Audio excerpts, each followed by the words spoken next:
everyone, and welcome to Tribe Talk. You're here with me, Rachel Evans, and Laura Neal.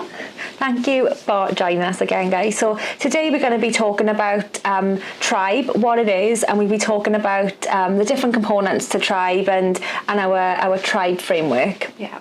So we're really fortunate here at the clinic to have supported hundreds of children now and families using our Tribe trauma framework and our Tribe program. But what does that look like? And we do get that question quite a lot. So we thought today it would be a good opportunity to really walk through that and what it might look like for a family. Yeah.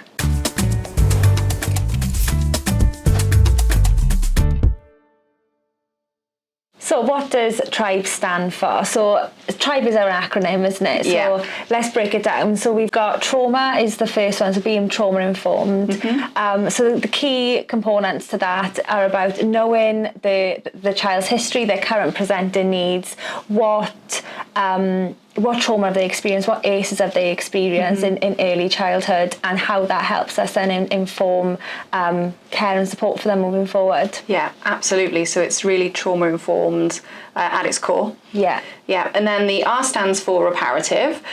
So it's all about reparative care. So how are we helping with that trauma recovery? Although Tribe might include some elements that are not reparative, so we call those maintenance. So we're maintaining the young person. That's needed at times, but at its core it is reparative. So we're always thinking about reparative care. Yeah. And then the I stands for intervention, how we're intervention focused. So what that means for us in Tribe is everything is individualised and tailored to that child, and all the intervention sort of strategies that we're creating for that child and that family are bespoke to them. Looking at analysing lots of data around what that intervention and that strategy needs to look like for them to support reparative care and on their trauma recovery journey. Yeah. And then the B is behavioural. So behavioural science really underpins everything that we do. It is core and fundamental to the Tribe programme and the Tribe framework, which we're going to also talk about today.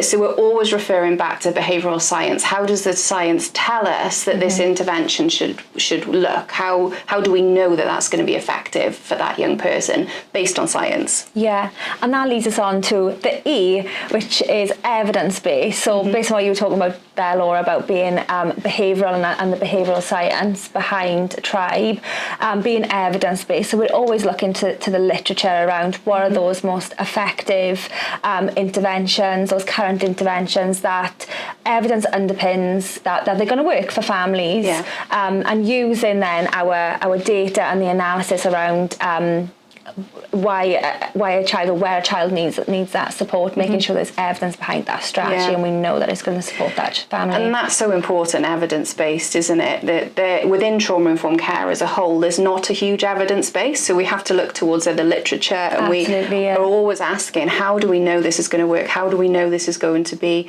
the most effective support for this child? And always looking for that evidence base. And if there's not an evidence base, taking data, as you said, so we can start creating that evidence base for, is this working for this child and family? Yeah. And we could probably do another podcast actually hugely on all the research that we're busting to do, but all the stuff that we've published in recent years, just to add to that evidence base around what does trauma-informed care actually look like in practice, and how is it effective for the population of children that we support and the families. We should definitely make a mental note of that podcast on research. Absolutely. So you're probably hearing that integral to Tribe is the science and evidence-based practice that goes underneath that, and really, really important in everything that we do. So we've gone through what Tribe stands for, but what does it include? Well, it is actually quite a big model. There's several different elements to it, and there are 5 key components, and these key components all work together to provide the best support possible. And what we found is that each key component plays its own individual part, and on its own it's not as effective, but if you put them all together, this works so much better, and that's what we really advocate for in Tribe.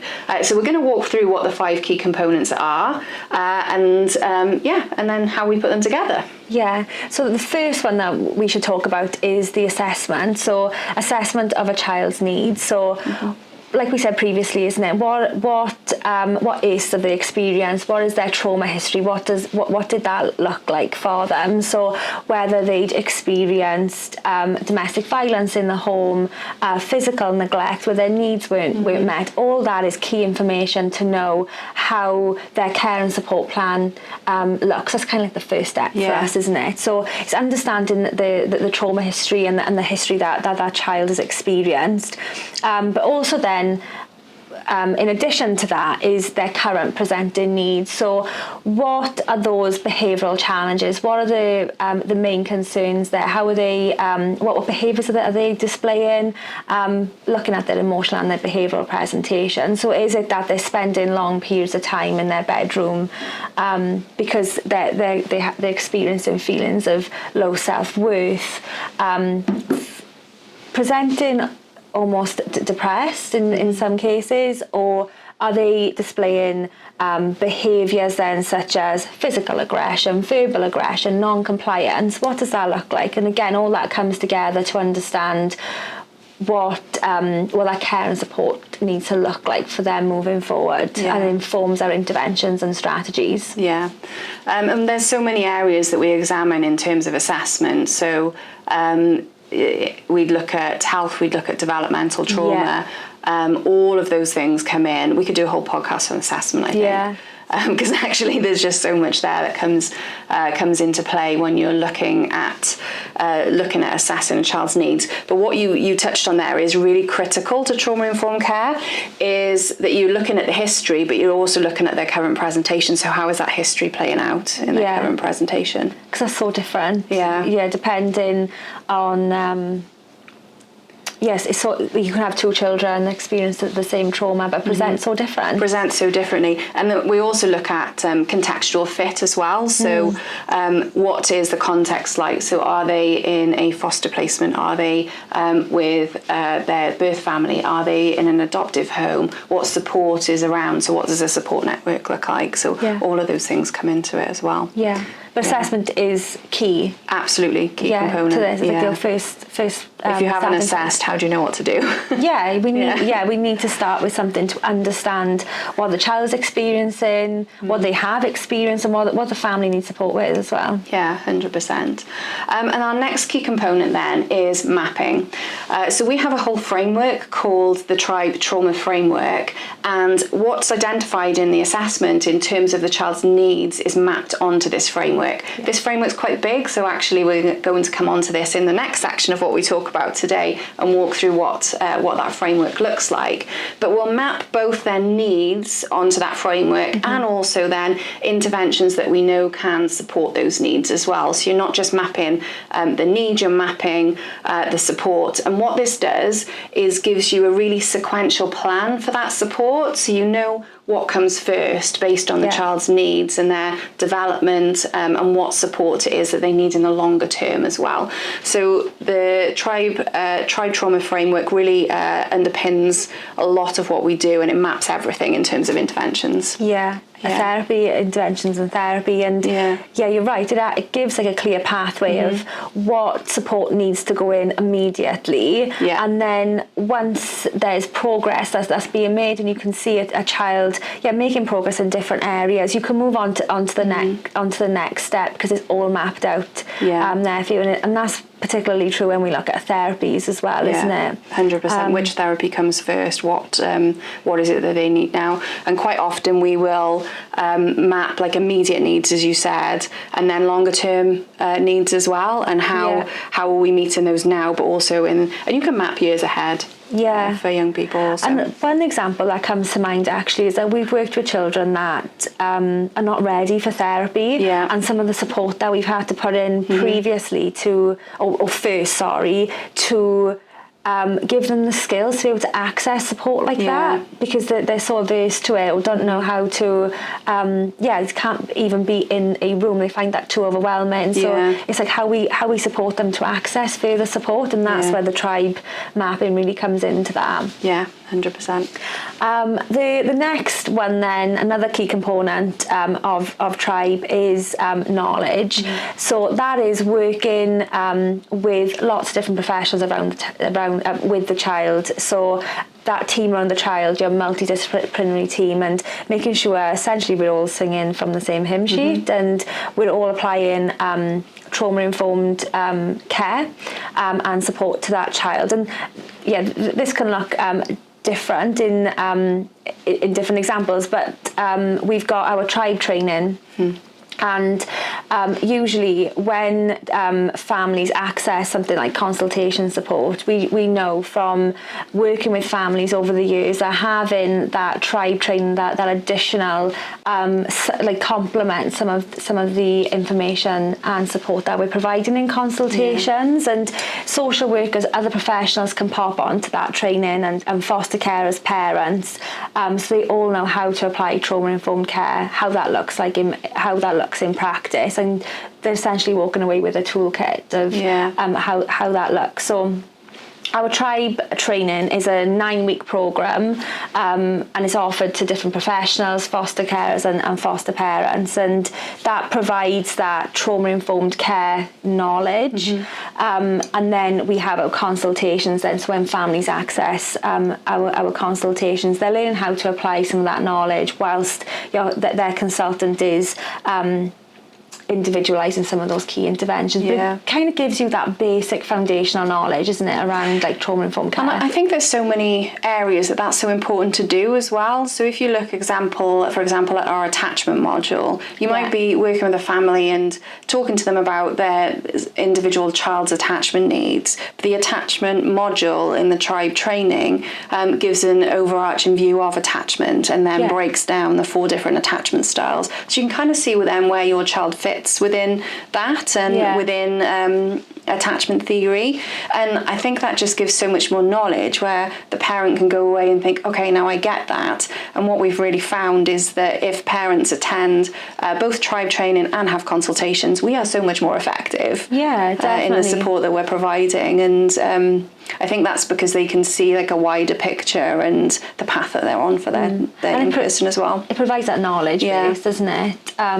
Because we talked about in the last podcast about these buzzwords, but what do they mean? And in our tribe training, we define lots of these terms, such as trauma-informed care and attachment, because these words just fly around. What does complex trauma mean? Like all those types of things. Yeah.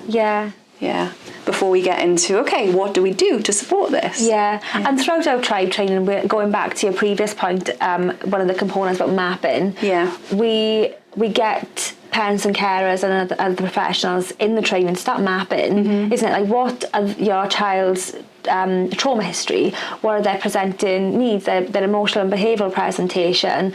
What's their attachment? So we're already starting to kind of map some of what's currently going on to then be able to think about where we're going, what does that care and support need to look like, and that informs the consultant taking on those consultations as well then, doesn't it? Kind of brings it all together. So that's our 3rd key component. Our 4th key component is core practices. And there are core practices within tribe that we recommend for most young people. And these are things that you can do at home or in school, depending on what environment you're looking to support in. But they're core things that we would recommend are done. They align with trauma-informed care practices, but they're more generalised strategies. They're not individualised strategies. So we've got some of those strategies for maintaining safety. Lots within our creating stability section of tribe, which we'll come on to when we start talking about the framework. But there's really core things that if you're a parent who's undertaken the tribe program, you might be implementing something at home, and then you might speak to another parent who's implementing the same thing, and that's when it comes under our core practices. Yeah, and core practices which are trauma informed and different to like your typical parenting. Because that's some feedback that we get, or questions that we get all of the time, isn't it? Like, this worked, or this strategy worked with my child, but it's not actually working with the child that I'm caring for. Things need to be bespoke, more trauma informed. Typical parenting strategies, more often than not, are not effective. It needs something, or that child needs something very different. So one of the aims of core practices as well is that they're easy to follow, they're really easy to implement. So even if you haven't got your individualized strategy, you can that's for your child specifically, you can come back to those core practices day in, day out. The example that comes to mind is when we talk about typical distraction versus natural distraction, which we probably talk about in later podcasts, but that's one where you need to get that right. Or you're probably going to make things worse for a child who's experienced trauma. So those core practices are important. And I think importantly as well, all of the core practices are underpinned by science. So there's some scientific principle that underpins them, which then lets us know that that's more likely to be effective because we've based it on scientific principles. Everything comes back to the science, isn't it? Being evidence-based. Which brings us on nicely to our fifth key component, which is around individualised therapy and intervention. And this component is going back to what you talked about, mapping, when we have that clear roadmap to what therapy, what's that therapy need to look like, or what therapy are we selecting? Does that need to be play therapy, emotions-based therapy, cognitive behavioural support therapy? It's about understanding what that therapy needs to look like, and sometimes we need to take that further to make that individualised to that child, looking at the assessment, all the support that's been put in previously, and then those interventions, what strategies are going to be most effective for that young person, or what the family need to implement at home, and again, everything is based around the science, and all interventions are selected based on evidence and what's been what is effective. And when we talk about individualized intervention as well, so what I hear quite often within the trauma field is, you can't use strategy with these young people. But actually for us, what individualized intervention means is that we've done an assessment, we know exactly what's going on, we know the function behind what's going on for that young person, we've assessed it and we've got our map, but then we're individualizing that to them. So we're not then recommending these general strategies that could be used with any child. We're individualizing it so that the parent or carer has an individualized strategy that works for their child, and they can use that and know that over time they're very likely to see improvements because that has been individualized to their child. And that's whether that's in home consultations, and again, I think we could do a whole podcast on home consultations, but they're very much a consultant going into the home and supporting a parent through supporting their child. So you get lots of modelling and interaction. So as well as our key components, we also have the Tribe Trauma Framework. And for those of you listening to the podcast, you won't be able to see the framework that we've popped up on screen on the video version. But what it is a circle, and it's a series of circles within circles where... Is that the best way of explaining it? A series of circles. It looks like a little lollipop. Okay, looks like a lollipop. Anyway, it's a series of circles inside each other, and they represent layers, and you start with the outside layer and you work your way in when you're mapping any interventions for young people. So when we're looking at needs, we map the needs onto the framework, but then our intervention plan would also be mapped on, and when you map your intervention plan, you're starting from the outside and working in. So we're going to describe each layer of the Tribe Trauma Framework, but very briefly, because we could do a whole other podcast on this. We could talk. long. Well, we do 9 weeks of talking about We do this. 9 weeks on talking about and we always say that's not enough. No. Yeah. So the outside layer. Yeah, managing risk. So that's the first thing. Whenever we are supporting families or a child, we've got to consider, are they engaged in any risk-taking behaviours?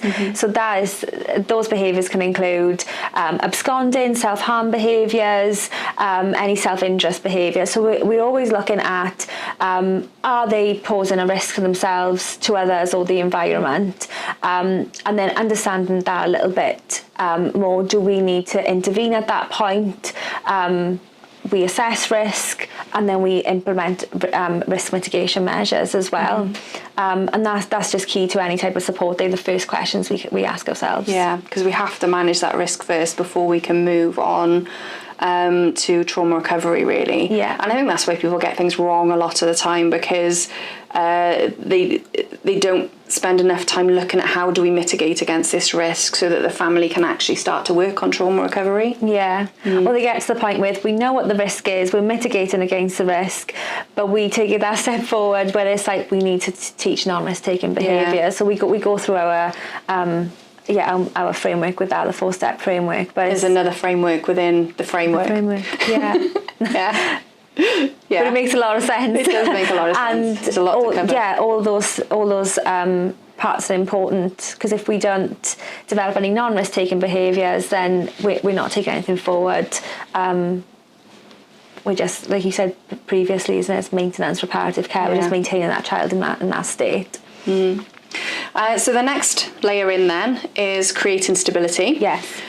So with creating stability, it does exactly what it says on the tin. We're really working on creating a safe and stable environment. And I will say that this is a lot of where we spend a lot of our time with young people who've experienced trauma, because often I guess the way they're interacting with their environment means that it's not very stable, it's not very consistent. So we're really working on getting that consistency, that repetition of care, making that environment as stable as possible. And within this is where we're really looking at supporting parents and carers to understand how their child is responding as well. Yeah. This is where we introduce behavioural science in a lot more detail. When we're talking about understanding behavioural presentation, the purpose that behaviours serve, this is where we really get into like the nitty-gritty of behavioural science. So that child isn't hitting because they want to hit, it's because they've got an underlying need, is what we see a lot of the time. And then we've got our third layer, which is split into 3 components, and that's just dependent on where the child is, where that support needs to start. So we've got building relationships, developing MIS skills, and processing trauma. Yeah. So which one of those we start off with in terms of their plan and how we're sequencing their support will very much depend on the individual child, as Rachel said. But so we might start with building relationships if that's what they need to do first. But for some young people, they need to process trauma before they can even build a relationship, because their relationships are so damaged by trauma. And for some children, they can't communicate, so they need to develop skills before they build a relationship. So it very much depends on the child and what support they need first. But within that layer, we might be focusing on building relationships. And in this layer, we're really looking at attachment and how young people interact with others. So we might be looking at that attachment with their primary carer. We might be looking at how they interact with their peers. But it's all about those relationships and how we're supporting them to develop those relationships. Yeah, and that's what we talk about a lot about attachment, isn't it? And attachment type behaviours, and going back to our tribe training, that's where we really start to unpick, and parents and carers and the professionals really get a better sense of how that child's presented in terms of their attachment needs. Developing MIS skills, then, that's also within our third layer. So in this section, we're looking at those skills that children would have missed in early childhood. So whether they've got whether they're unable to communicate, or they have difficulties in socialising, cognitive delays. So we're really starting to map, are there any skill deficits. That's how we tend to term that, isn't it? What are those skill deficits that we need to develop and teach in order for that child to continue on their trauma recovery journey? Yeah, and that can be anything that can be covered within that section. So one of your favourites, Rachel, toileting. Toileting, yeah. If they've got difficulties toileting, we might be looking at that. It could be sensory needs. It can be cognitive needs. Anything to do with school as well. There's just so many things that can be covered. Skills. Anything impacted by developmental trauma, essentially. Yeah, there's a long list of those skills. Yeah. And it's not until you start to write them down and break them down to think like, oh, there might be quite a lot that we need to focus on here before we can move on to anything else. Yeah, and then that's where your mapping comes in. Which of these do we need to focus on first, or which of these are most pertinent for this child right now, particularly if there's a lot at any one time. And then the next area then within that third layer is trauma processing, and this is all about supporting young people to understand the trauma that they've experienced and really work through some of that trauma, and that can be done in a number of ways. There's some of that can be done at home. There's some of that can be done through therapy, so it might be through play therapy, it could be through trauma-based cognitive behavioural therapy. There's a real wide range of therapies that we might use within this section. And then there's also, for many of our young people, life story work that comes under this section as well. So we're really looking at the trauma and how we can support young people to process that trauma within trauma processing. And then that leads us on to the next layer then around developing cognitive insight. And this is essentially about children having a better insight of what they've experienced. And more often than not, we are working with children that have experienced complex trauma. So there's when we're working with families, managing risk, creating stability, building relationships, developing those skills and processing trauma,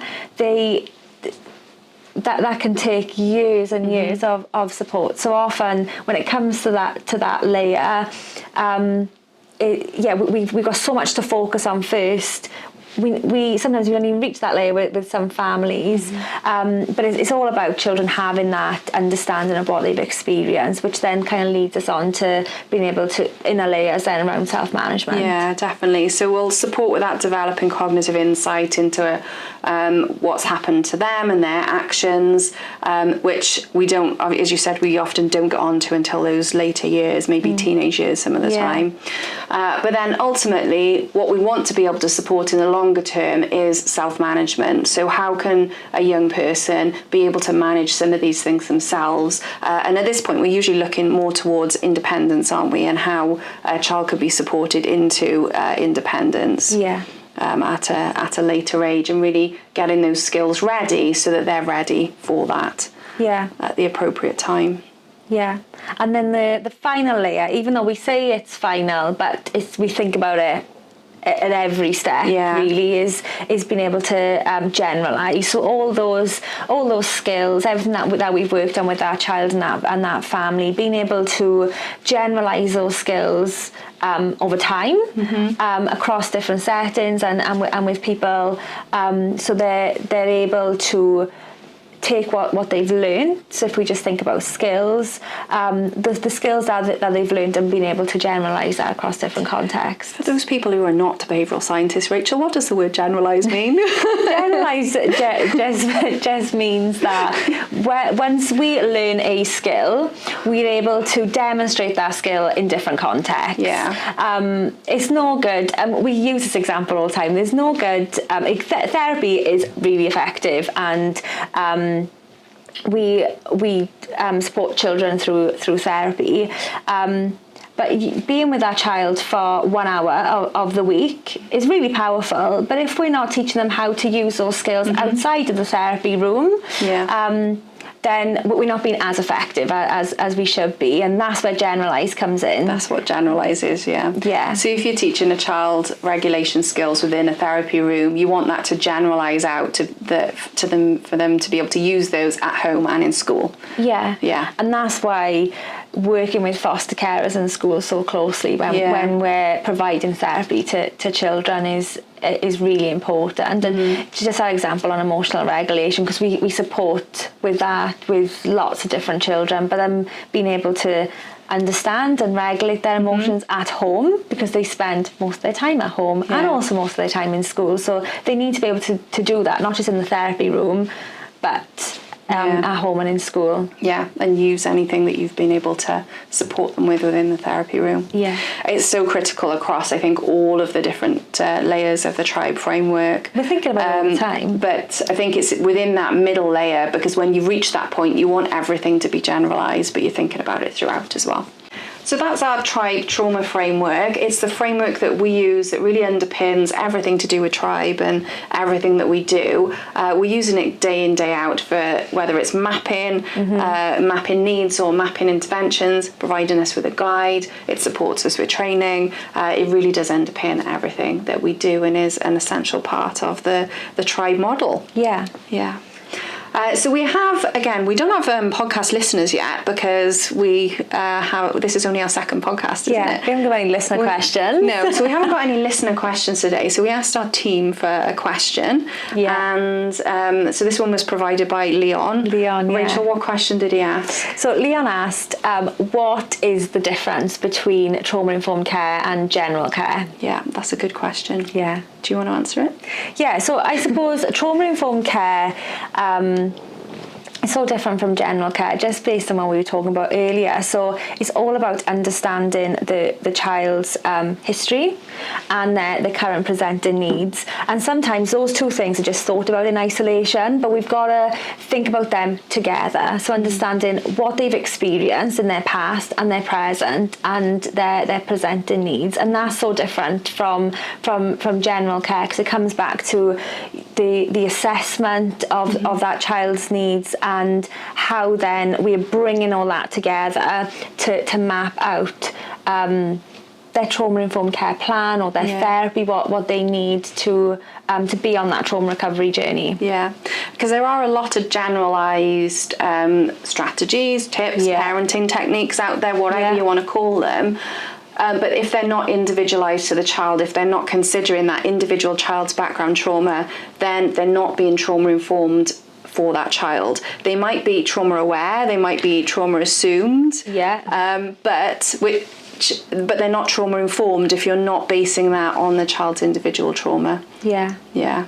That was a good question, because we get asked similar questions like that in our tribe program, or even feedback such as, this worked previously with a child that I was working with 5 years ago and it's not working now, but it all comes back to individualising. Yeah. And I think that what you said there about, this worked for a previous child, it doesn't work for this child. No, because you haven't individualised it. Yeah. And there's lots of programs out there. There's lots of teachings about how to be trauma informed, but really it's teaching you to be trauma aware. Yeah.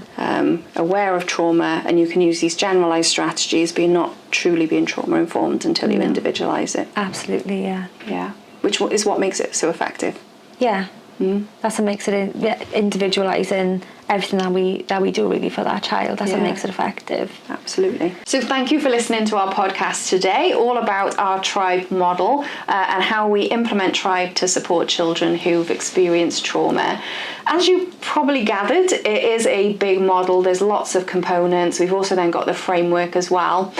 But what we found is that that's actually needed when you're supporting children who've experienced complex trauma.